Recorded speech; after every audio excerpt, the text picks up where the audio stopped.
para que empiece a grabar. Si no te importa...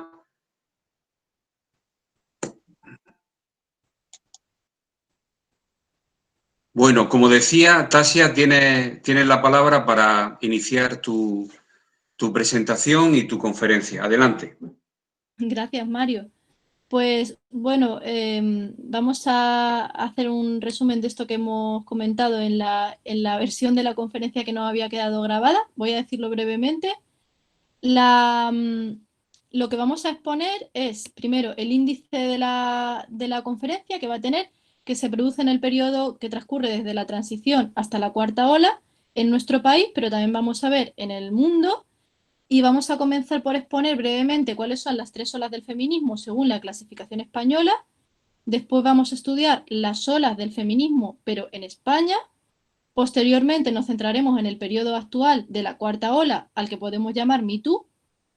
Después veremos la historia de la opresión basada en el sexo, remontándonos a la prehistoria, con la finalidad de que podamos ver cómo la discriminación, la opresión basada en el sexo es el corazón de las distintas olas de la lucha feminista y frente a cada ola hay una reacción histórica, que eso es lo que vamos a estudiar en el siguiente epígrafe. Y por último, veremos cuál es la agenda feminista en el mundo actual y cuál es esa agenda sobrevenida, es decir, esas reivindicaciones que el feminismo ha tenido que adoptar para enfrentarse a la reacción de cada momento, a la reacción patriarcal frente a las reivindicaciones de cada momento. Bueno, y luego, comenzando con el primer epígrafe, brevemente, sería las olas de la historia del feminismo y encontramos 4 olas a lo largo de la historia. Esto sería la clasificación española de la escuela de Celia Morós y Amelia Valcárcel, que no coincide con la clasificación estadounidense, que es la más difundida en el mundo. Pero esta es la clasificación que se suele manejar en España. La primera ola es la del feminismo ilustrado, que tiene lugar en el siglo XVIII, con 2 momentos clave, que serían la Revolución Francesa y la Revolución por la Independencia Americana. Y aquí nos encontramos con documentos tan importantes como la Declaración de los Derechos de la Mujer y la Ciudadana, de Olympe de Gouges, y luego la Declaración de Seneca Falls. En la segunda ola de las sufragistas se produce en distintos países en momentos diferentes, pero podemos decir que el sufragismo, la conquista del derecho al voto, se produce entre el siglo XIX y la primera mitad del siglo XX.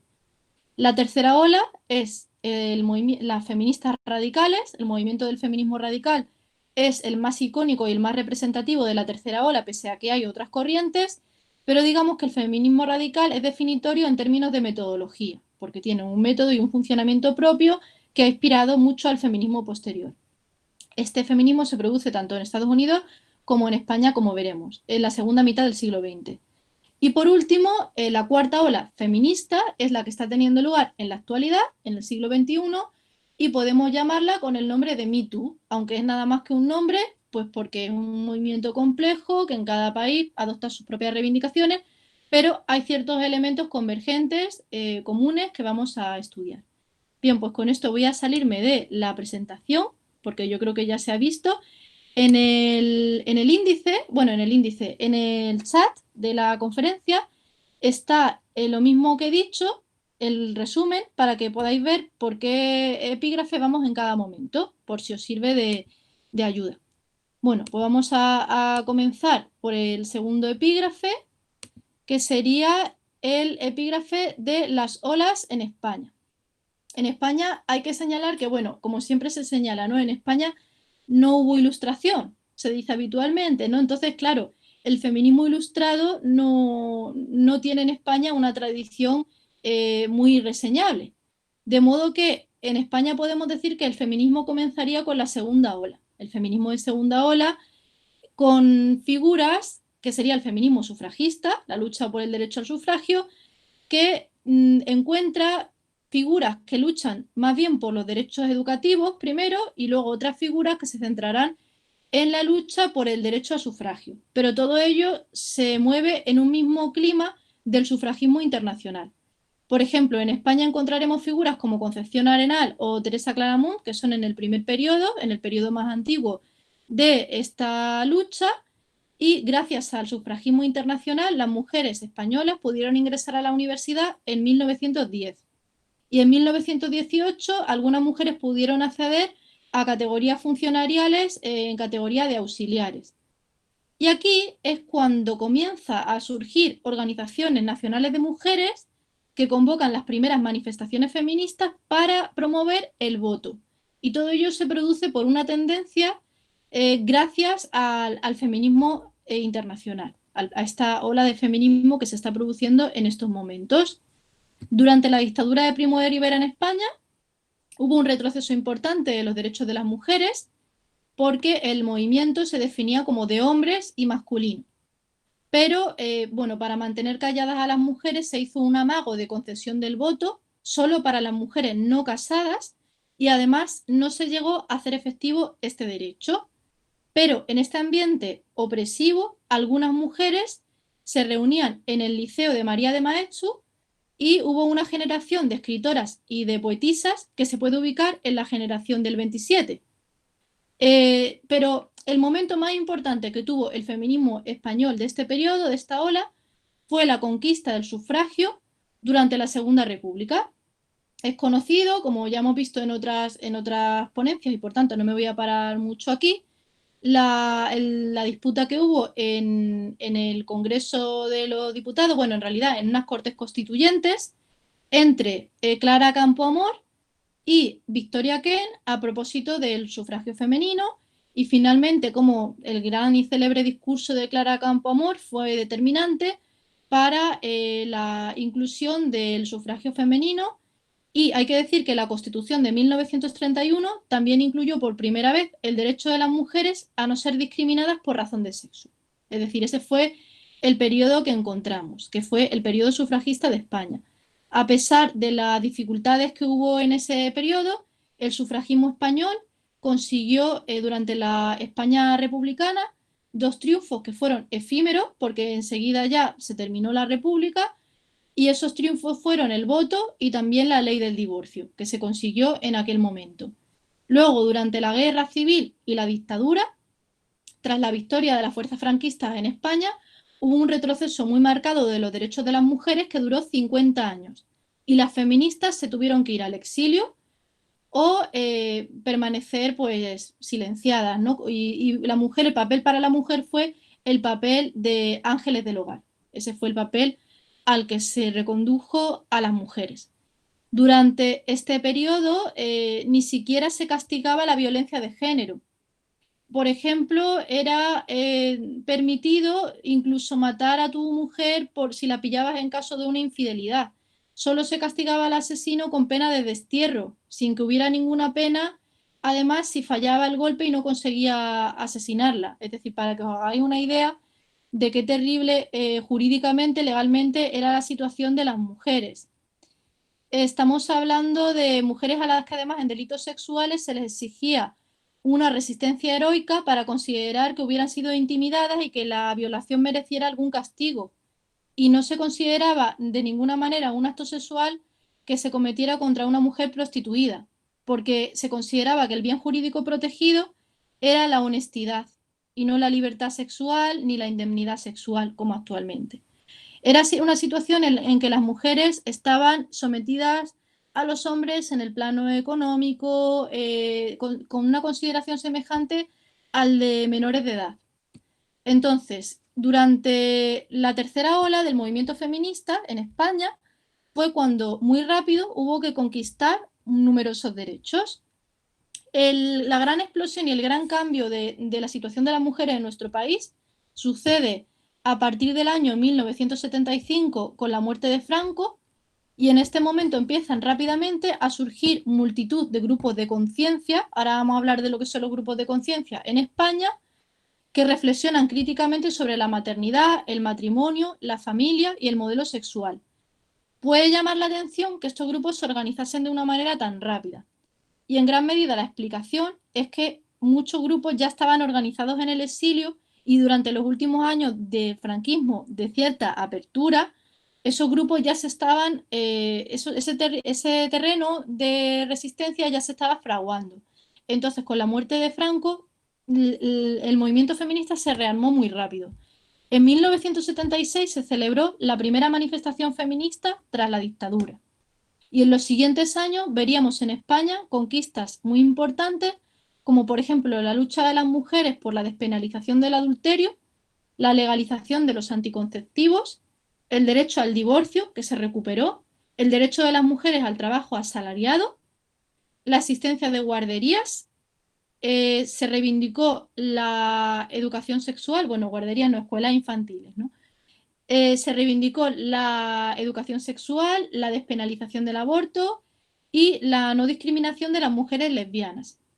En este momento, las mujeres juristas tuvieron un papel muy importante en el feminismo porque había que derogar muchas leyes y elaborar muchas nuevas. Entonces, el papel jurídico fue fundamental en el feminismo. A pesar de la fortaleza que tuvo rápidamente el movimiento feminista, en 1978 la Constitución solo tuvo padres. Ninguna mujer participó en su redacción.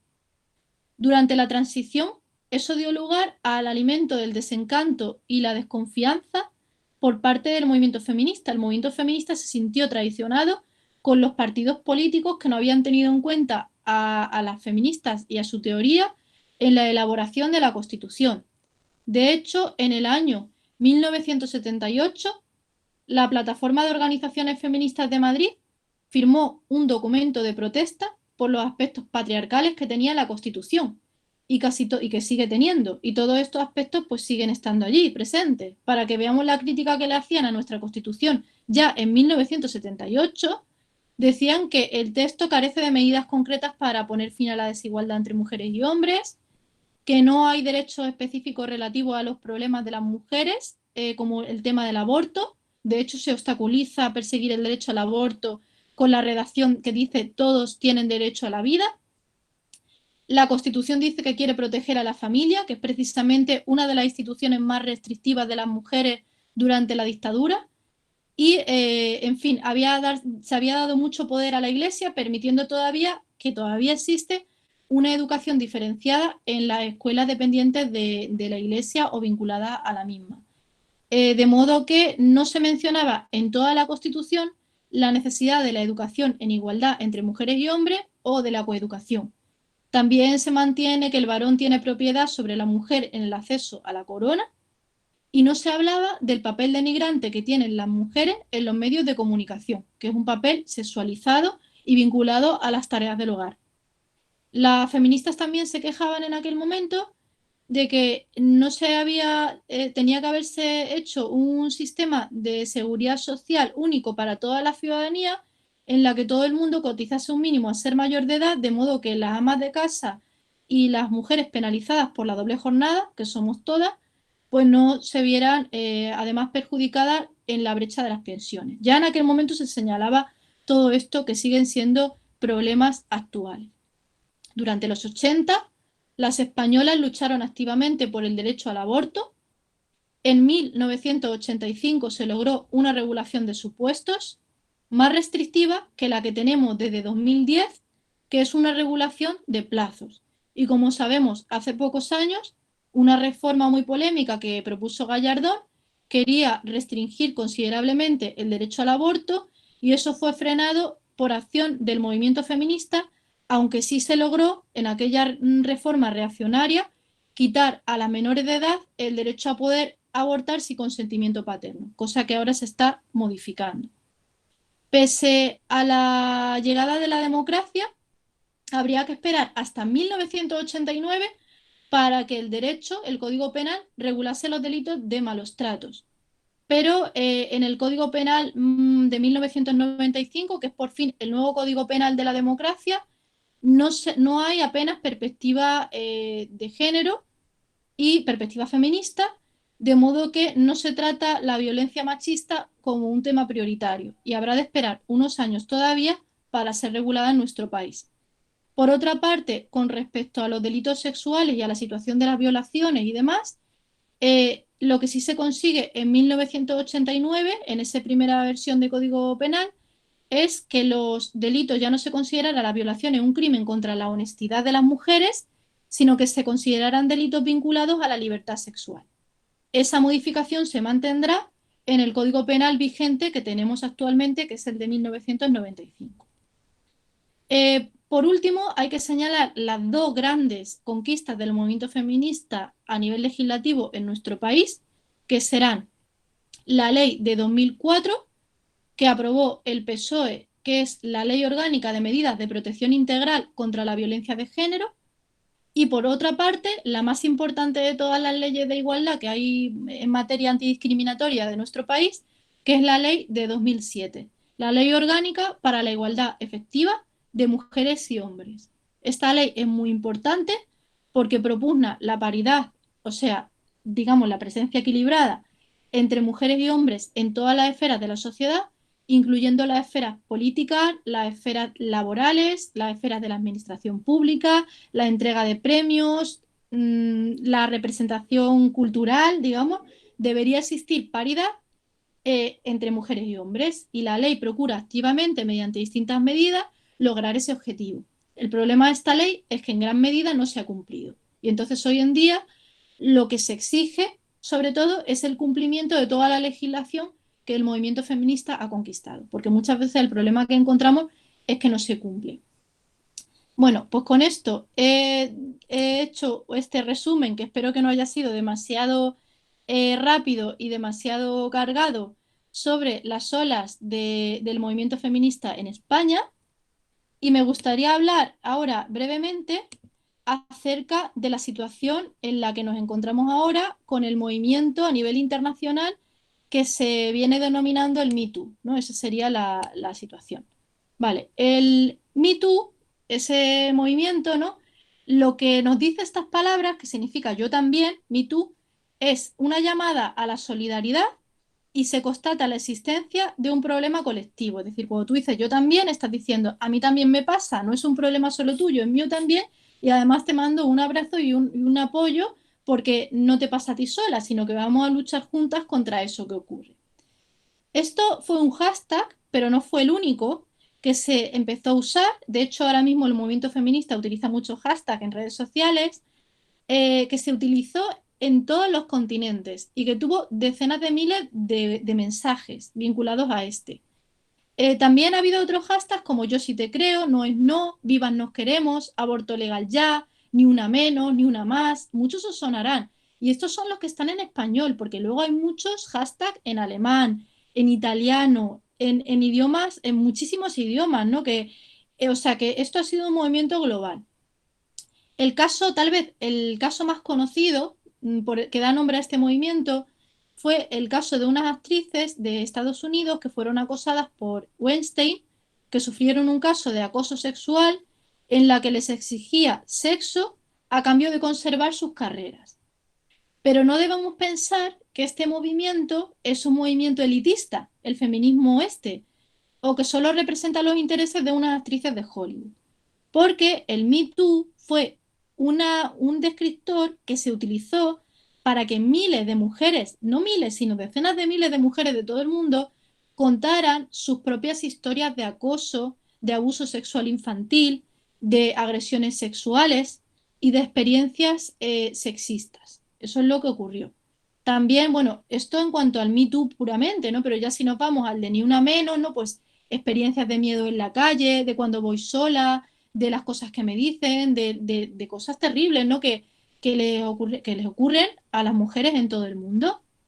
Entonces, hay que señalar que el Me Too no es un movimiento solo de unas actrices, sino que es el movimiento también de aquella camarera a la que le piden ir sexy al trabajo para obtener una propina de 2 euros en su trabajo.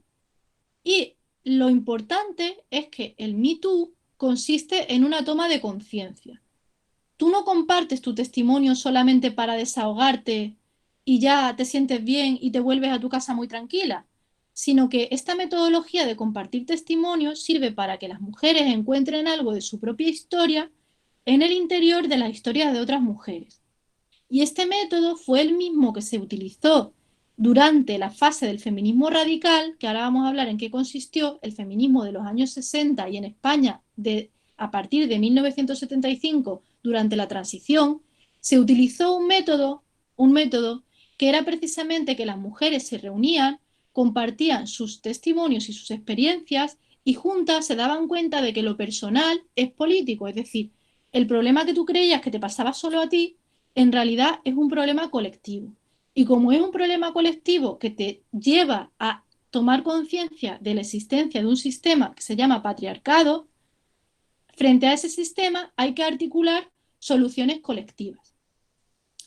El feminismo radical, precisamente, fue aquel movimiento que tuvo lugar en Estados Unidos en la década de los 70 y en España también en la década de los 70 y también en la década de los 80 en nuestro país, que consiste en que las mujeres tomen conciencia de que lo personal es político y alcanzan la raíz, la comprensión de la raíz, por eso se llama radical, raíz, de del problema que pensaban que era superficial, que solo le había pasado a ella porque estaba loca, porque eligió mal, porque ella en el fondo quería, porque al final es que tú siempre los eliges mal. Pues en lugar de ser porque tú siempre los eliges mal, llegas a la conclusión de que si a todas le pasa y que es algo sistemático y algo estructural, entonces la raíz está en el patriarcado. Ese era el tema. Entonces, las mujeres, gracias al método que se llama la concienciación, es el método del feminismo radical, que es también el que se utiliza ahora en la cuarta ola del movimiento feminista, se dan cuenta de que como grupo son una clase que comparte unos intereses, una clase que comparte una situación y que está subordinada a los hombres como grupo, que no tiene nada que ver con sus elecciones personales, los problemas que viven. Y también se dan cuenta de que han sido psicológicamente adoctrinadas, de que hemos sido para valorar menos las ideas y las opiniones de otras mujeres que las de los hombres, y que nuestras vidas giren en torno a los hombres y sus sentimientos. Y reparamos en que todo eso, todo lo que nos pasa, forma parte de una amplia historia de exclusión laboral y política que se extiende hasta el día de hoy. De modo que nuestros problemas no son individuales, sino que son del conjunto de las mujeres. Y eso nos permite que nuestros sentimientos de insatisfacción y de sufrimiento den lugar a una organización colectiva y a una agenda feminista, y a que concluyamos que lo que nos pasa se llama patriarcado. ¿Qué clase de problemas nos permiten comprender? Pues serían problemas como esos que Gloria Steinem llamaba just life, cosas normales en la vida de una mujer. Ese tipo de hechos que normalmente tú los superas sola o se lo cuentas solo a una o a dos amigas. Y estamos hablando de hechos, por ejemplo, los que el Me Too está sacando hoy en día a redes sociales, hechos como el joven o el adulto que te tocó cuando eras niña, que tocó a otras muchas pero ninguna dijo nada, o ese amigo que esperó a que hubieras bebido para penetrarte cuando estabas dormida, o aquel al que no querías enviarle esas fotos, pero las enviaste porque te insistió y tú solo querías tener un novio y no querías parecer aburrida y pensaste, si no lo envío, se va a ir con otra. O esa vez que quedó contigo, que te usó para las más humillantes escenas porno y luego no volvió a llamarte y tú solo querías tener un novio. O aquella vez que te sentiste sucia y te preguntas por qué y dices, pero ¿qué hay de malo en el sexo? Si yo en realidad estoy de acuerdo, ¿no?, con que las mujeres sean libres, disfruten de su sexualidad, pero ¿qué es este dolor que siento por dentro? ¿Por qué me siento así? ¿De verdad la revolución sexual era eso? Hay algo dentro de ese dolor que experimentan las mujeres que ni siquiera pueden nombrar, una cierta sensación de haber sido estafadas. Y esa es la misma sensación que denunciaron las feministas radicales ya en la década de los 70 y que hoy se vuelve a denunciar en un mundo en el que la cosificación sexual de las mujeres no ha ido a menos, sino que ha ido a más. Y detrás de todo esto está una justificación, precisamente eso de just life, cosas de la vida. Los hombres son así, las mujeres son así, nos dicen, es la naturaleza de las cosas, no te lo tomes mal, que es solo un hombre mayor que hace sus comentarios, no te lo tomes a pecho porque es solo un chiquillo, no te lo tomes mal porque es un hombre enamorado. Esto lo puede decir un policía, por ejemplo, cuando una va a presentar una denuncia por violencia de género, un adolescente, que son chiquillerías de enamorado. O sea, yo eso lo he escuchado. No le des tanta importancia, que le gustan las mujeres, ladra pero no muerde. Todas esas son cuestiones que escuchamos. Definitivamente esto nos conduce a darnos cuenta de que existe un nosotras las mujeres, y pese a la diversidad que hay, por supuesto, mujeres de todas las razas, con discapacidad y sin ella, de diversas clases, de distinta procedencia, existe un nosotras y existe un patriarcado, y por eso es necesario que hablemos de las mujeres como sujeto colectivo. Es fundamental. Bien, con esto he expuesto el Me Too, cuál es su metodología, en qué se parece a feminismo de una fase anterior, y ahora voy a exponer brevemente, no sé cómo voy de tiempo, no quiero extenderme demasiado, pero voy a hablar sobre la historia de la cosificación femenina. Bien, los cuerpos de las mujeres son poseídos por los hombres a lo largo de la historia. Las mujeres no suelen llegar a un orgasmo, son las que intoxican sus cuerpos con anticonceptivas. Las mujeres somos las que podemos quedar embarazadas, las que nos quedamos normalmente al cuidado de la criatura. A veces cuidamos solas, sin cooperación del hombre. Usualmente cuidamos sin apoyo del Estado.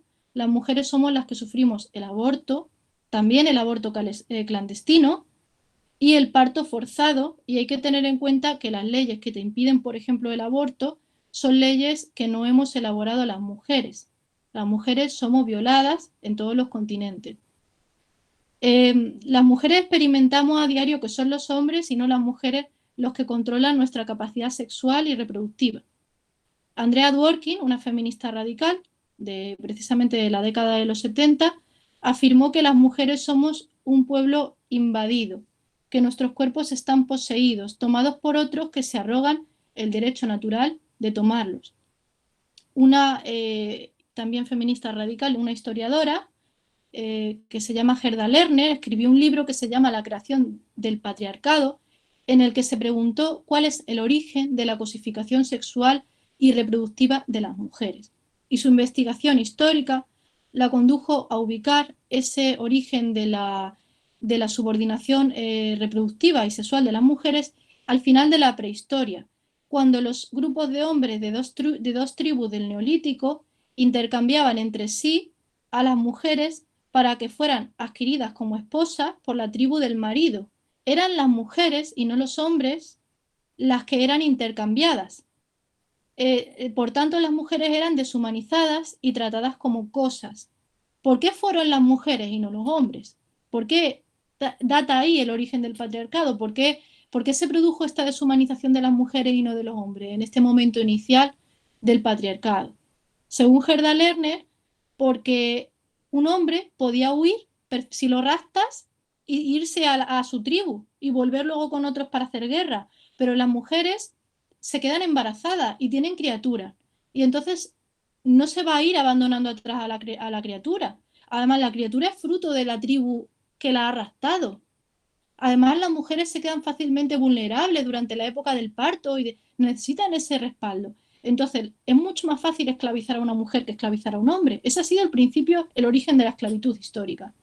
Las mujeres fueron las primeras esclavas que hubo en la historia.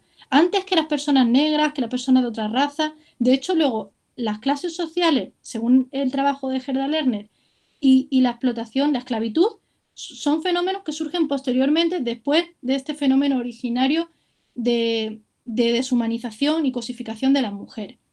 A lo largo de la historia hemos observado que las mujeres han sido cosificadas precisamente a causa de su capacidad sexual y reproductiva. En el Código de Hammurabi, si un marido o un padre no podía devolver una deuda, podía dejar en fianza a su mujer, que se convertía en esclava. Las mujeres somos históricamente una clase. No solo somos una clase porque se nos explote como mano de obra y cobremos menos que los hombres, y porque hagamos doble jornada y hagamos gratuitamente tareas del hogar, sino que también de modo paradigmático porque se da valor de mercancía a nuestro sexo, a nuestra sexualidad, como se ve en el fenómeno de la prostitución, y a nuestra capacidad reproductiva. Las mujeres somos el 50% de la población, pero nuestra clase sexual solo tiene el 10% del dinero mundial en propiedad y solo el 1% de la tierra. Además, nos afecta el 67% de la pobreza, el 70% del analfabetismo y el 80% de la desnutrición. Es decir, prácticamente todas las personas que en el mundo están muriendo por hambre son mujeres, el 80%. Las mujeres solo ocupan el 16% de los puestos ministeriales del mundo y el 14% del poder empresarial. Los hombres no solo monopolizan los recursos económicos, sino que tienen el poder en todas las esferas. Por tanto, nuestra sexualidad y nuestra capacidad reproductiva definen nuestra clase. Y hemos vivido durante 4.000 años dentro de un sistema paternalista, en el que, como hemos visto incluso hasta el franquismo, la mujer aportaba sexualidad y trabajo doméstico y el hombre a cambio la mantenía económicamente, pero era al fin y al cabo sustento a cambio de subordinación. Era una situación de servidumbre. Todavía hoy la sexualidad de las mujeres, incluso en los países, los patriarcados de consentimiento, que son los patriarcados en los que ya no hay una coacción legal como la que existía antes en nuestro país, que todavía en otros países sí existe, todavía en los patriarcados de consentimiento, las mujeres, nuestra sexualidad acaba determinando, y con quién estamos casadas, por ejemplo, cuál es nuestra pareja, muchas veces determina nuestro acceso a los recursos y al estatus, o bien nuestra caída en desgracia y nuestra expulsión. Hay fenómenos como el acoso sexual, o por ejemplo la permanencia de las mujeres en relaciones de violencia de género por tener dependencia económica. Estas son circunstancias completamente frecuentes, ¿no? El hecho de que si una mujer es madre y está sola cuidando a sus hijos, tiene mucho riesgo de pobreza. Vemos aquí cómo está relacionada directamente tu situación sexual y reproductiva con tu situación de pobreza y tu situación de clase y de marginalidad. Así que eso todavía pasa. Bueno, y ahora voy a hablar de cómo voy de tiempo, Mario. No quiero extenderme mucho. Bueno, pues bien, son las 7:20, como hemos iniciado un poquito más tarde, pues si sí, quieres, no sé si con 10 o 15 minutos más, para que luego haya un perfecto, diálogo. sí. ¿Te parece bien? Lo que Muy tú bien, veas, ¿eh? venga, voy a exponer Estupendo. ahora otro punto que se llama la reacción patriarcal, el tema de cómo tras las olas feministas ha habido momentos de reacción, y voy a exponer un poco cuál es la situación de la reacción en la que nos encontramos ahora. Sabemos que durante los años, durante el movimiento sufragista, ¿no? Vimos que el movimiento feminista defendió un determinado modelo de mujer que defendía durante el siglo XIX, por ahí, el principio del XX, las mujeres estaban reivindicando la emancipación de las mujeres a través de los estudios, el trabajo y el acceso al poder, tanto en Estados Unidos como en España, como hemos visto con los ejemplos de mujeres como Concepción Arenal y las mujeres que lucharon en esta fase, en la fase del feminismo sufragista, que hemos dicho que es la segunda ola del movimiento feminista. Bien, pues frente a estas mujeres que reivindicaban un nuevo modelo de mujer, digamos, mujeres que estudian, mujeres que por primera vez en la historia dependen de su trabajo y acceden al poder, era algo completamente nuevo en la historia. Pues frente a eso empieza a surgir en los años 20, y esto lo cuenta la feminista radical Firestone, empieza a surgir la cultura de la cosificación femenina. De repente empiezan a aparecer todas las revistas de moda, Glamour, Cosmopolitan, Vogue, todo eso aparece allí. Son la industria del desarrollo de la moda y de la belleza. Que la mujer aspire al encanto, a ser la más bella, a ser la más guapa. Ese va a ser su nuevo ideal. De modo que se contraponen dos modelos de mujer, el de las sufragistas, que nos decían una mujer que tiene carácter propio, que se forma, que tiene una profesión, que incluso participa de la vida política y social, con una obsesión cada vez más alentada hacia las mujeres con el amor y con el matrimonio, con la moda y con el estilo. El encanto personal y el estilo individual se convertirán en los nuevos ideales de las mujeres, en los que quedaremos atrapadas. En los años 50, Betty Friedan denunciará la mística de la feminidad, cómo las mujeres se les llama, mediante un llamamiento, a que se queden mediante los medios de comunicación, cuando ya está la televisión, empiezan a aparecer todos los anuncios, todos los comerciales de productos de limpia tu casa y déjala brillante, encera el suelo, en fin, todas las cuestiones que hemos visto en anuncios que nos sonarán de este periodo, de los años 50. El matrimonio y el amor como fuentes de respetabilidad femenina y de mejora social. Eso es lo que se defenderá. Pero dice Betty Friedan que las mujeres se vieron atrapadas en el desengaño, en las tareas domésticas, las dietas, las series de televisión aburridísimas, los anuncios alentando su consumismo. De hecho, se engancharon todas a la anfetamina, ¿no? Según cuenta Betty Friedan, hubo un problema enorme de mujeres que iban al psiquiatra y el psiquiatra les mandaba anfetaminas, que era lo que se daba en aquel momento. Ahora ya no se da a las mujeres con depresión anfetamina. Las mujeres siguen teniendo índices en la sociedad de hoy en día mucho más altas de depresión que los hombres y las mujeres consumen el 75% de los antidepresivos en el mundo actual. Bien, a las adolescentes de aquellos años se les propuso el modelo de la bella animadora, del romance, la popularidad, el encanto irresistible, la animadora que todos los futbolistas americanos quieren estar con ella, y a los chicos se les empezó a promover la pornografía. La pornografía fue digamos, la otra cara de la moneda de la comedia romántica. De modo que ellos le decían a las chicas que no querían chicas estrechas, que ellas tenían que aprender a ser independientes, y ellas se apuntaban a un círculo de lectura o unas clases de pintura, pero estaban llorando por amor, porque, claro, querían sentirse independientes y ser plenas, pero si es que no tenían ningún lugar al que ir. Habían estudiado, pero no se esperaba que ejercieran sus estudios de ninguna manera, o que hicieran nada, que llegaran a ningún sitio. Si al final estudiabas, pero era al final para encontrar un hombre, pues nos habían timado, ¿no? Con lo de la liberación sexual, en los años 70, las mujeres se incorporan masivamente a causas como el pacifismo normal. Si estaban así de frustradas por la sociedad, pues se incorporan a causas revolucionarias como el pacifismo, como el movimiento por los derechos civiles.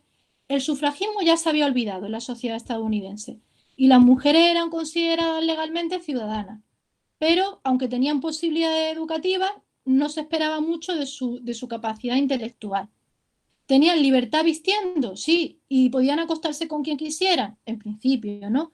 Pero estaban explotadas sexualmente. De repente la prostitución y la pornografía se convirtieron en fenómenos globales. Las mujeres empezaron a ser bombardeadas por todas partes con imágenes eróticas y se sintieron estafadas porque sentían que en algo se les había timado. Ellas querían poder y se les había dado empoderamiento. Ese había sido el problema. Abolir la cosificación sexual fue el objetivo número 1 del feminismo de la tercera ola. Y ahora, hoy en día, la cosificación sexual tiene un alcance muy superior. Se ha producido una pornificación de la cultura que moldea la personalidad de las chicas jóvenes, sobre todo, pero también de las de más edad.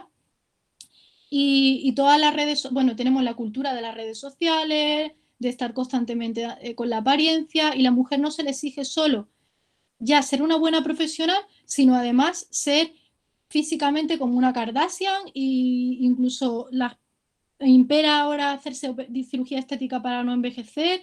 En fin, estamos viendo cosas que hace unos años no se veían. Las relaciones juveniles muchas veces tienen un grado de violencia sexual muy superior al que tenían las relaciones hace años. Entonces, la retórica de la libertad sexual ha sido de mucha utilidad para el patriarcado y se ha convencido a las mujeres de que lo normal es que los hombres no ofrezcan ninguna reciprocidad afectiva en las relaciones de pareja. Ahora hay muchísimas mujeres de reserva disponibles que ha ampliado y abaratado la existencia de la prostitución. Y en todos lugares nos encontramos con mujeres esforzándose por encajar en un zapatito de cristal, torturando y mutilando sus cuerpos para ser deseada y querida por un príncipe de mala muerte. Así que lo que nos hemos dado cuenta es que se nos dice que tenemos que arreglarnos porque parece ser que somos imperfectas y nos sentimos incluso desubicadas y raras si no nos arreglamos lo suficiente para ir al trabajo o para lo que sea. Y nos recuerdan constantemente, incluso nuestras propias madres, nuestras amigas, los muchos beneficios que obtendríamos si nos cuidáramos un poquito, si nos esforzáramos un poquito más en ser más guapas y más perfectas. Entonces, bueno, lo que nos hemos encontrado es que hoy en día la visión, el modelo de las mujeres está tan reducido que al final resulta que prácticamente miramos a donde miremos y vemos mujeres jóvenes en la marquesina, en cualquier lugar, sexualizadas, con labios entreabiertos, morritos, gestos, posturas de significado sexual, y es muy difícil encontrar un referente para las niñas y para las mujeres que sea distinto a ese, porque aunque las mujeres hacemos muchas cosas en nuestra vida, hay una sobrerepresentación de eso. Entonces nos mete mucha presión para que nos depilemos, para que nos hagamos esas cirugías, nos sentimos incluso con vergüenza cuando mantenemos una relación sexual. nos hacemos selfies desnudas y nos dicen encima que es porque queremos, porque nos han vendido el discurso del neoliberalismo sexual, que es lo que denuncian las feministas ahora en la cuarta ola, que nos han vendido el mito de la libre elección, que si nos hacemos los selfies es porque queremos, que si nosotras colgamos fotos sexy en redes sociales es porque eso es lo que en el fondo nos gusta, es nuestra auténtica naturaleza. Yo lo he elegido, no hay problema, es lo que sale de mi interior. Qué casualidad que lo que sale del interior de las mujeres sea hacer poses sexy y no salga eso nunca del interior de los políticos hombres, es de nosotras, ¿no? Además, bueno, en la sexualidad pues ya se realizan prácticas dolorosas, denigrantes, peligrosas, humillantes, y es la propia chica la que lo hace por miedo pues a ser rechazada. Entonces, esto es lo que nos encontramos en esta reacción patriarcal. Bueno, yo quería exponer también la cuestión de la agenda y de la agenda sobrevenida, brevemente ya, porque es el último epígrafe del que iba a hablar, que es la agenda del feminismo actual. ¿Cuáles serían las reivindicaciones actuales del feminismo? Bueno, según Alicia Millares, las reivindicaciones siguen siendo las mismas que eran ya en el siglo XIX, pero hay algunas nuevas, ¿no? ¿Cuáles son las reivindicaciones a nivel global y en España? La plena, el derecho a la educación, plenamente, porque todavía hay educación diferenciada en muchos sitios. Todavía las mujeres no estamos totalmente en los planes de estudio. Todavía se sigue diciendo en un libro de bachillerato Sartre, maestro del existencialismo, tal. Simone de Beauvoir, mujer de Sartre y novelista. Pues no hemos superado lo de la educación, ni siquiera en nuestro país. Igualdad en el poder, paridad tampoco es una realidad. La riqueza, los derechos sexuales y la vida libre de violencia. Eso sería la agenda básica. Digamos que frente a eso nos encontramos con un enemigo, el viejo patriarcado. El patriarcado que dice la violencia es igual de personas contra personas. Cualquier violencia contra cualquier persona es lo mismo. Ese es el viejo patriarcado, el patriarcado de toda la vida. Luego nos encontramos con la agenda sobrevenida, que es la agenda que surge precisamente frente a toda esta ola que promueve que el género, o sea, la feminidad es una identidad maravillosa que hay que proteger, que el empoderamiento consiste en lo sexy, que la prostitución es empoderante, que el porno es genial y empoderante. Frente a todo eso, que ha sido una ola que comenzó para desactivar el movimiento sufragista, las feministas de hoy en día retoman la agenda que ya había en el feminismo radical. Y esa agenda es la siguiente: la abolición de la prostitución, la abolición de la pornografía, la abolición de los vientres de alquiler y la consideración del género como un conjunto de mandatos que se imponen a las mujeres para subordinarlas, y no una identidad buena, positiva y a reivindicar legalmente como algo a proteger. Y también nos enfrentamos al borrado del sexo en las leyes, porque se quiere borrar el sexo como categoría pertinente, como si el patriarcado ya se hubiera superado. Dice ahora las corrientes, estas nuevas posmodernas, que lo ideal sería que desapareciera del DNI la casilla sexo y que todo el mundo fuera personas. Pues es lo mismo al final que decía el viejo patriarcado. Las mujeres necesitamos que en las leyes exista la categoría sexo, ojo, no género. Género nos referimos a la feminidad y es algo malo a destruir, a eliminar, a borrar de la educación. Necesitamos que en el DNI y en las leyes aparezca la categoría sexo, porque solo así podemos tener baja maternal, atención a nuestras enfermedades, porque solo así podemos cuantificar cuántas mujeres hay de verdad en el poder y cuántos hombres hay. No cuántas personas femeninas o masculinas, sino cuántas mujeres. ¿Y dónde está en manos la riqueza del mundo? ¿Y quién tiene la propiedad de la tierra? ¿Y quiénes son los fetos asesinados? Bueno, los fetos asesinados no, pero sobre quién se comete el infanticidio y todo esto en países como China. Pues eso no lo podemos saber si el sexo se borra de las leyes. Entonces, bueno, con esto he concluido con la exposición y quedo abierta a las preguntas que me hagáis. Gracias. Muy bien.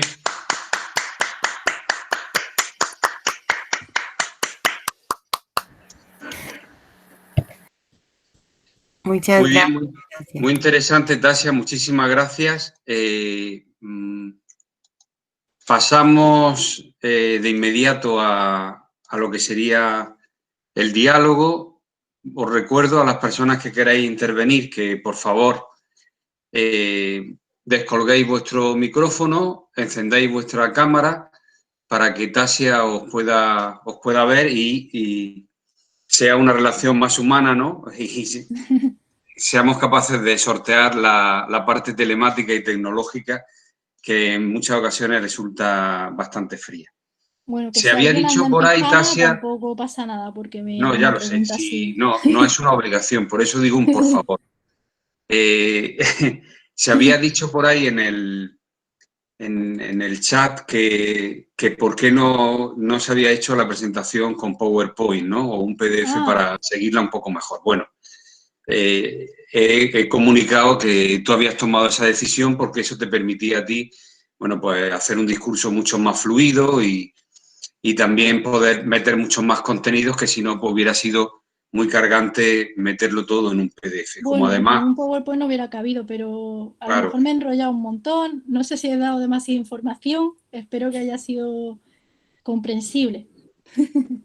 no, ha sido muy interesante. Yo creo que sin más dilación, para las personas que quieran intervenir, que quieran preguntar, incluso cuestiones que hayan quedado a lo mejor a mitad de camino o información que no se haya percibido demasiado bien, pues es el momento también de decir.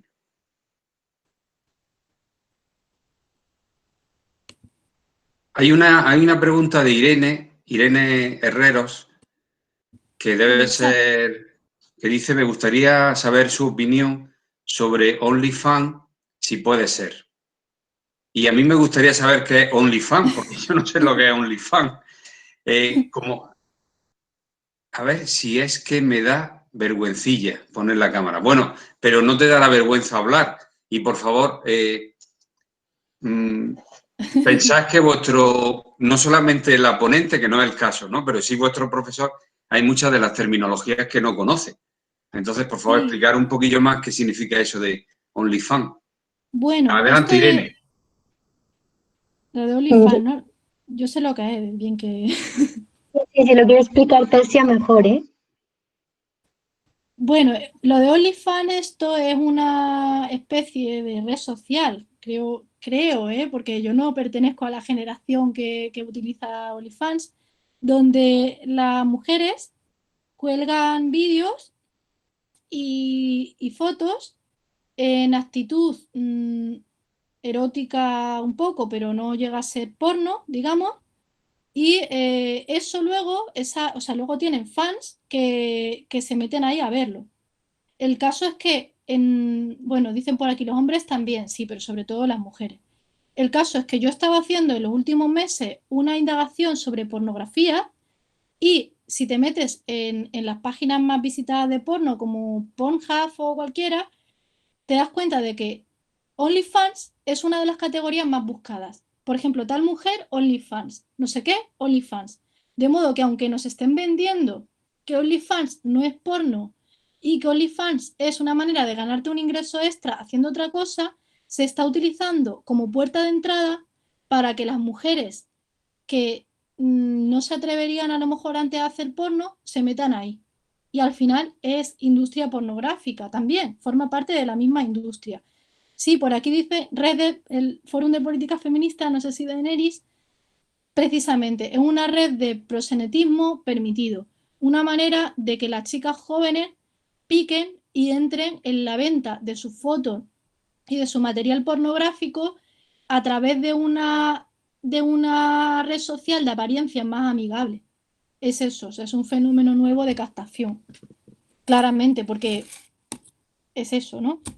Lo que hay.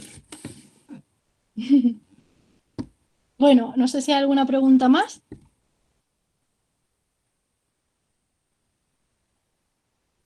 Sí, Muchas gracias, Tasia. yo quería hacerte una pregunta. Dime, dime. Eh, Hola. Hola, buenas. Yo quería preguntarte porque tradicionalmente el feminismo ha tenido un carácter unilateral, donde los logros de las primeras feministas han perdurado en el tiempo y los logros de las actuales feministas perdurarán en el tiempo de forma colectiva. Pero ahora mismo en la actualidad el movimiento feminista ha sufrido, bueno, se ha dado una serie de bifurcaciones en los que han tomado papel nuevos feminismos, como puede ser el neofeminismo, el feminismo liberal o el transfeminismo. Y te quería preguntar hasta qué punto esta ruptura del movimiento tiene un carácter positivo o puede llegar a generar adversidades. Bueno, hay que señalar que el movimiento feminista siempre ha tenido debates, lo que son debates internos, en todos sus siglos de historia. De hecho, hay debates tan convulsos como, por ejemplo, la maternidad y cómo la integramos dentro del feminismo. Ese tema, ríos de tinta. Si hablas de, por ejemplo, la lactancia o la crianza, bueno, un follón ahí. Si el feminismo es compatible con el ecologismo como proyecto único o si uno u otro. Es decir, existen debates.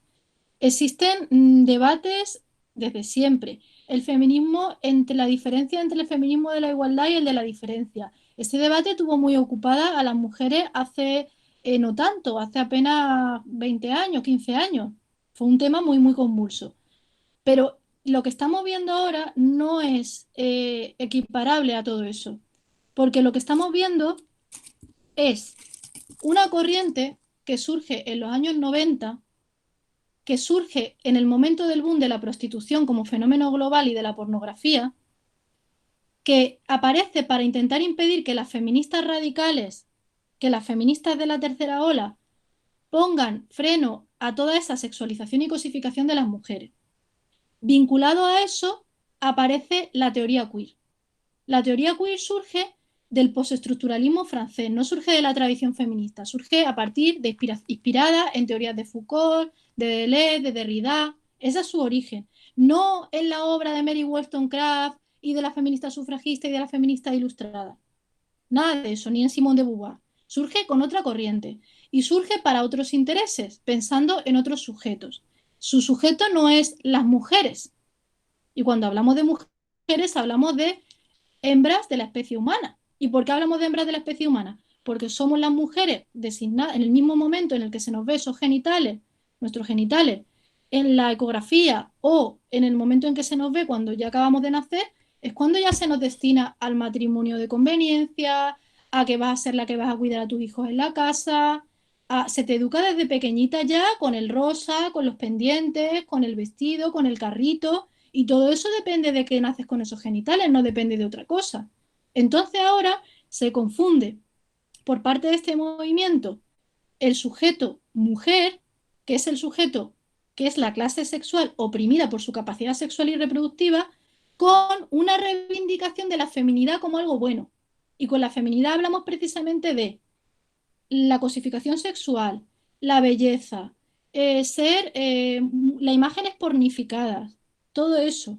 Y todo ese movimiento, no nos engañemos, va junto. La defensa de la prostitución, de la pornografía, lo que se llama ahora mismo transfeminismo, que no es feminismo, y la defensa de los vientres de alquiler son las mismas personas, es el mismo movimiento y son exactamente las mismas redes. Entonces, es que objetivamente es lo mismo, con la misma genealogía, son las mismas personas, los mismos teóricos los que defienden una cosa y defienden la otra. Entonces, no podemos llamar feminismo a una reacción patriarcal que nace en los años 20 con ánimo de desactivar el sufragismo y que estalla como mucho, ¿no?, en los años 90, que es cuando a escala global se fortalece. De hecho, tan fuerte llegó a ser en la década de los 90 ese movimiento que estuvo a punto de destruir por completo el feminismo. Yo cuando era adolescente es que diría que es que el feminismo no tenía la fuerza que ha vuelto a tomar recientemente. Yo no tuve ningún discurso que a mí me contrastara el bombardeo de la pornografía o el bombardeo del amor romántico y de la comedia romántica. No lo tuve. No vi el feminismo activo porque el feminismo fue galvanizado por esas corrientes nuevas y por la propia institucionalidad que fue tomando, ¿no? Y ahora es cuando el feminismo se está reactivando. Pero el feminismo se está reactivando porque las mujeres vuelven a hablar de la cosificación sexual que sufren. Porque dicen Me Too, porque dicen a mí también me han violado, a mí también me han acosado, a mí también me quedo en casa cuidando a los niños y no él. Periodistas que salieron en España diciendo la brecha que había en el mundo del periodismo, la brecha salarial que había en el mundo de la política, en todos los mundos. Y el 75% de la brecha salarial es la maternidad, no lo olvidemos. Es algo completamente incardinado en nuestra naturaleza reproductiva y sexual. De modo que, bueno, por supuesto que con esto no quiero decir que las personas transexuales, bueno, y las transgénero, ¿no? Que es que ahora se mezcla una cosa con la otra, pero por supuesto que tienen que tener derechos y su movimiento de lucha. Pero el movimiento feminista es el que mantiene la agenda que tiene, que es la agenda del 52% de la población. No hablamos de ninguna cosa secundaria. El 52% de la población no tiene por qué incluir al 51% restante en su movimiento, del mismo modo que el movimiento obrero no tiene por qué incluir a la patronal en su movimiento. Así es. Vale, muchas gracias. Claro, preguntan aquí si eso seguiría siendo un movimiento obrero o sería otra cosa. Pues si se incluyese la patronal en el movimiento obrero, sería otra cosa. Gracias a ti, Guillermo. Sí, yo no sé si debe uno de esperar al último momento. Hemos tenido muchísimas personas apuntadas en el curso, o algo así como, yo creo que he contabilizado como 84 personas que estaban aquí en el ciclo en esta ocasión. Vamos por unas poquitas menos, pero las poquitas menos que quedan, que están porque quieren seguir estando, yo creo que hay que darles la oportunidad de que puedan seguir preguntando. Yo te quería hacer un par de preguntillas. Por una parte, bueno, también para poner a contraluz, ¿no? Y poner en luz brillante, ¿qué tipo de países, uno o dos países que me dijera, serían para ti lo más modélico hoy por hoy y avanzado en términos de feminismo, a los que en España nos podríamos intentar imitar y adaptar, sabiendo que hay siempre diferencias muy grandes entre unos países y otros? ¿Cuáles serían para ti el país más o menos cercano, bueno, a un ideal que está todavía evidentemente muy lejos, un horizonte que está muy lejos? Y luego, por otra parte, si tú considerarías que todas las políticas que se han adoptado en todos los países que denominamos en este campo del ideario avanzados, ¿no? Avanzados en el campo del feminismo, ¿no? Por lo menos de una cierta institucionalización del feminismo en cuestiones relacionadas con la discriminación positiva, que en Estados Unidos se llama acción positiva, no discriminación, que suena ya muy feo, ¿no? Pero en fin, en español nosotros decimos discriminación positiva. Esto de tener cuotas de mujeres en la política, en la economía, en la cultura, como tú has señalado antes, ¿no? Si eso a tu juicio son meras reformas que con el paso del tiempo, si no se analizan y se evalúan adecuadamente, pueden acabar siendo, digamos, un simple maquillaje. Y si eso fuesen reformas, ¿en qué podría consistir realmente una revolución que permitiera vislumbrar, por lo menos vislumbrar, o sea, imaginar cómo sería la destrucción de un sistema tan complejo como es el sistema patriarcal? Y me disculpa si para responder a ello sería como otra conferencia. Entonces, simplemente decirme, mira, no es el momento porque tenemos muy poco tiempo. Pues no pasa nada, yo lo acepto. No, sí, y son nada más. son preguntas interesantísimas, la verdad. Y sí, voy a esbozar al menos respuesta con respecto a la primera pregunta, ¿no? De qué países serían modelos. Es una pregunta muy complicada porque el feminismo, no hay ningún... Vamos a ver. Ahora mismo la política en ningún país se divide entre partido feminista y partido machista, digamos. La política está dividida en términos de izquierda y de derecha, de liberales, conservadores, y ningún partido o ninguna línea ideológica lleva todos los principios feministas de manera unitaria en su ideario. Entonces nos encontramos con que hay determinadas medidas que son muy buenas, pero a la vez esos mismos partidos desarrollan algunas medidas que son incompatibles con la agenda feminista. Entonces, en términos generales, yo diría que los países que son más ejemplos para España en términos de feminismo son los países nórdicos. Los países nórdicos ahora mismo son los que tienen un estado de bienestar más avanzado, aunque se esté debilitando y tal. Pero el estado de bienestar es clave para que las mujeres superen el problema principal que tienen tal vez, que es la brecha salarial. Porque los estados de bienestar desarrollan un buen sistema de educación infantil, primaria, y disponen de servicios de cuidados de personas dependientes y de personas mayores. Y eso hace que las mujeres puedan incorporarse a la vida pública en igualdad de condiciones. Además, son países muy comprometidos precisamente con la inserción de las mujeres total y paritaria en el ámbito del poder, o por lo menos son los que más pasos han dado en esa línea. Y también son estos países los que han avanzado más en materia de abolición de la prostitución. Y eso es muy positivo también. Son estos países que consideran que la prostitución, como no puede ser de otra manera, es una lacra terrible y un signo tremendo de dominio de una clase sobre otra. Pero estos países también están muy atrasados en dos cosas muy importantes, que es la pornografía. Suecia ha sido una de las principales, por ejemplo, productoras de pornografía en la historia reciente. Esos países son muy liberales, son ultraliberales en términos de pornografía. Y eso, en esa materia hay otros países más avanzados, que serían los países anglosajones, sobre todo Australia y Reino Unido, que tienen unos movimientos, movimiento feminista que está siendo muy activo precisamente en la lucha contra la pornografía, y que es un movimiento muy semejante al de las sufragistas inglesas antiguas, porque es que son muy parecidas, se organizan igual y son unas feministas muy innovadoras. Y luego está también el tema del desdibujamiento de la legislación basada en el sexo. Suecia y Finlandia están introduciendo no un tercer sexo, sino que eliminan en los formularios, por ejemplo, permiten que la persona se defina como lo que quiera. Entonces el sexo desaparece de las estadísticas, por ejemplo. Y las políticas públicas pueden volverse imposibles, las políticas públicas que defiendan los intereses de las mujeres. Por ejemplo, pensemos en el COVID.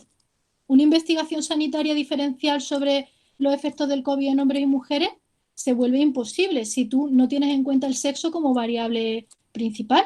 Y si pasa como en Suecia, que una población muy elevada se está empezando a declarar como no binaria, que no hay ningún problema en que una persona tenga gustos que lo que sea, que vista como quiera, pero claro, que desdibuje de las estadísticas el sexo impide proteger a las mismas mujeres que se definan como no binarias, porque cuando te quedes embarazada, la baja la vas a necesitar igual. Y los derechos basados en el sexo los vas a necesitar exactamente igual y no los vas a poder ejercer. Y si un hombre que se declara no binario maltrata a una mujer, ¿cómo vamos a perseguir a ese hombre? ¿Penalmente con una pena diferencial? ¿O cómo vamos a activar en defensa de la mujer maltratada todos los protocolos de violencia de género? Es que son problemas mayores. Entonces, ese es el problema que nos encontramos, ¿no? Con que hay una disparidad en unas cosas y en otras. Y luego comentaba sobre el tema de las medidas de acción positiva y de la paridad. Yo pienso que la paridad en nuestro país, sobre todo, es muy necesaria como forma de incorporación de las mujeres al poder. Porque en nuestro país tenemos un estado de bienestar muy poco desarrollado en comparación con otros. Entonces, si queremos conseguir la incorporación real de las mujeres al trabajo en igualdad de condiciones con los hombres, como las mujeres siguen cuidando y cuidan mucho más que los hombres en el ámbito del hogar, y esa es la realidad estadística en nuestro país, y el Estado no puede ni quiere sufragar esos cuidados porque requerían una inversión enorme, la única manera de compensar esa merma que se va haciendo año tras año en la carrera de las mujeres es estableciendo medidas de acción positiva en cada uno de los escalones de la incorporación laboral de la jerarquía de la mujer, del trabajo. Es necesario que las mujeres puedan acceder con esa compensación, porque es la única manera de desactivar esa realidad que se está produciendo. Y además, añado que las parejas tienden a reproducir la diferencia de clases que se produce en el ámbito del trabajo. Si resulta que el hombre cobra mucho más que la mujer y tiene una profesión mucho más establecida y mucho más importante, va a ser la mujer la que va a tender a hacer esas cosas y la que va a quedar cada vez más apalancada y más apartada y excluida del ámbito público. Entonces, las medidas de acción positiva en nuestro país tienen una importancia extraordinaria, precisamente porque nuestro estado de bienestar está muy poco desarrollado. Ojalá en el futuro no sea necesaria, porque no exista la brecha salarial y porque las mujeres puedan acceder realmente en igualdad de condiciones a todos los puestos de poder. Yo espero que sí, claro, el feminismo aspira a que esas medidas no sean necesarias. ¿Lo revolucionario qué sería? Lo revolucionario sería una sociedad en la que tanto hombres como mujeres se encargasen igual de las mismas tareas, de los mismos roles, de las mismas funciones. Pero a ver cómo llega a eso. Muy bien, muchísimas gracias. Tasia, hay una pregunta de Lucía que dice que si crees que el movimiento feminista actual se ha desvinculado de la lucha de clases. Habría que preguntar cuántos se han desvinculado de esa lucha. Adelante. Bueno, yo sinceramente creo que no. Creo que el movimiento feminista es ahora mismo es tal vez el movimiento de todos los que hay, la única esperanza que tiene el, el movimiento obrero para defenderse del neoliberalismo. Está totalmente debilitado el movimiento obrero. Los sindicatos han perdido la eficacia ante un terreno de globalización en el que las empresas se han deslocalizado y operan a un nivel multinacional. La clase obrera ha perdido completamente o en un grado enorme su capacidad de defenderse. Y las mujeres, siendo el 52% de la población, son que además desposeídas y la mayoría de clase obrera, porque es la circunstancia de la mayoría de las mujeres a nivel macro, son precisamente la fuerza de cambio más organizada ahora mismo y más activa frente a los excesos de ese neoliberalismo atroz que tiene como principal víctima a las mujeres, no solo la clase trabajadora. Entonces yo creo que no solo el feminismo se ha apartado de la lucha obrera, sino que es su principal esperanza. Y esa alianza es fundamental para ambos sectores. Y creo que se tiene que producir porque si no, no vamos a ganar.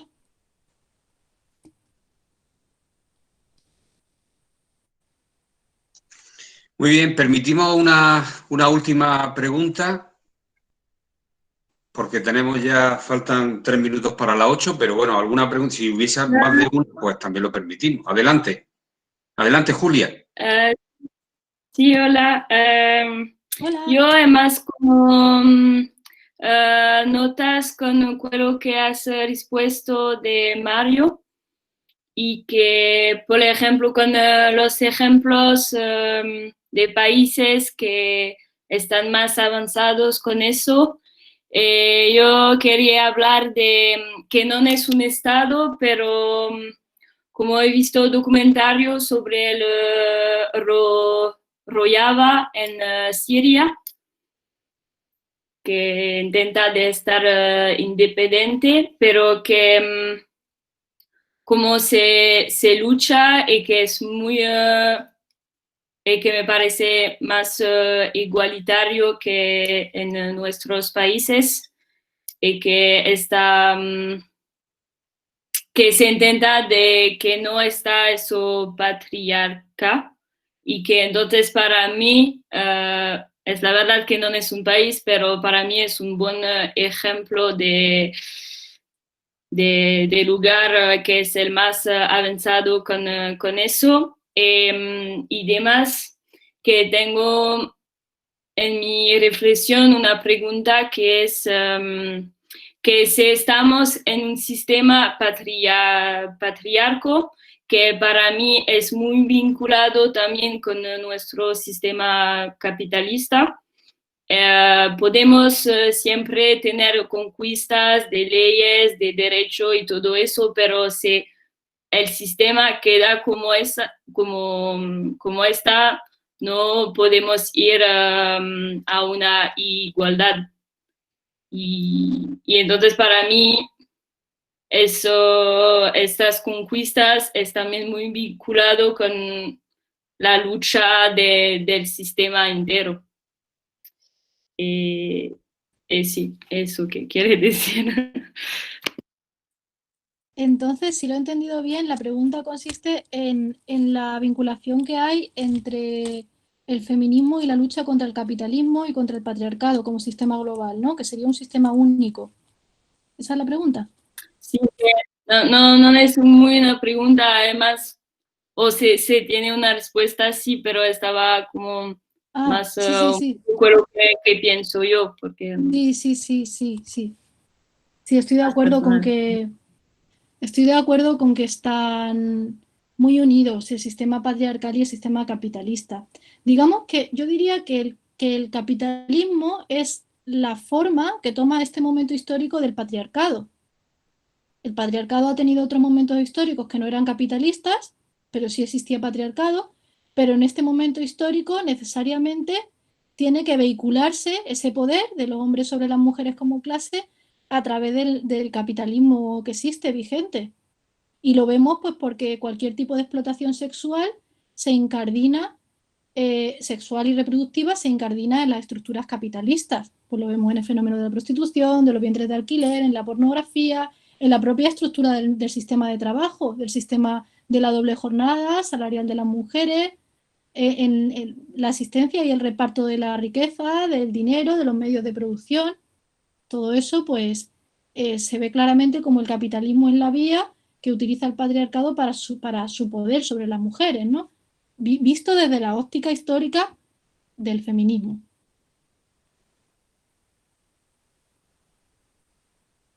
Y respecto de esto de Siria, has dicho Siria, el país Siria. ¿Julia? No el país, pero la zona que es el Rojava. La zona de Armenia. Rojava, ¿se dice más? Rojava, no sé lo que será eso. Rodeaba.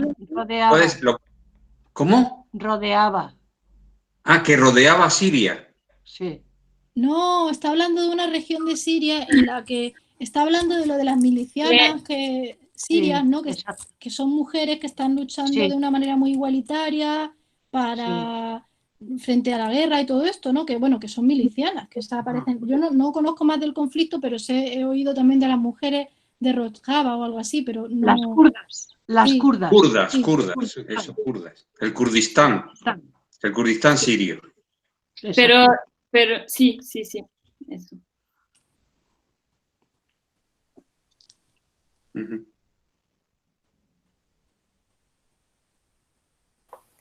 Bueno, ¿alguna pregunta más?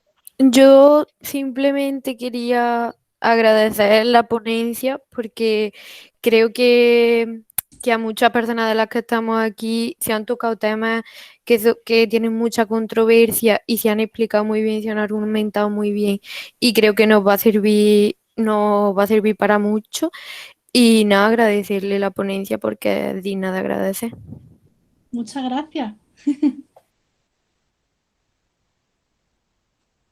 Se permiten, por supuesto, intervenciones que agradezcan a la ponente, por supuesto, que agradezcan incluso yo diría que hasta la realización de este tipo de actividades, pues que, como decía yo al principio, ¿no? Que nos unen para intercambiar ideas, ¿no? Y que al final salgamos después de este ciclo de 4 conferencias, pues sabiendo mucho más y escuchando otros discursos que además están muy bien fundamentados, muy bien argumentados y que nos permiten hacer un análisis mucho más certero de problemas, de conflictos y de complejidades que tenemos sobre nuestra mesa, ¿no? En nuestra realidad diaria. No sé si, Tasia, tú terminarías despidiéndote si no hay ninguna pregunta más. Yo quisiera hacer... Adelante, Deniris. Mira, uy, no veo esto. ¿Ahora me oís? Perfectamente, sí. Ok, bueno, pues simplemente yo quería reiterar el agradecimiento desde el Fórum de Política Feminista por poder organizar esto juntos es al alumnado que ha estado muy atento. Son las 8:04, hay conmigo 52 personas y creo que ha suscitado el interés y eso es lo que nosotras nos proponíamos. A Tasia, a Emilia particularmente, por las ponencias tan magníficas que han hecho y justamente eso cumple con el objetivo que nosotras nos marcamos, que era también poder brindar al alumnado otra óptica, una óptica alternativa desde lo que nosotras hacemos, investigamos, para que podáis saber, confrontar el conocimiento, porque tenemos la sensación en el fórum de que muchas veces adoptamos teorías que se enuncian desde la academia también y muchas veces de manera acrítica, porque como son tan hegemónicas, no existe la posibilidad de contraargumentarlas.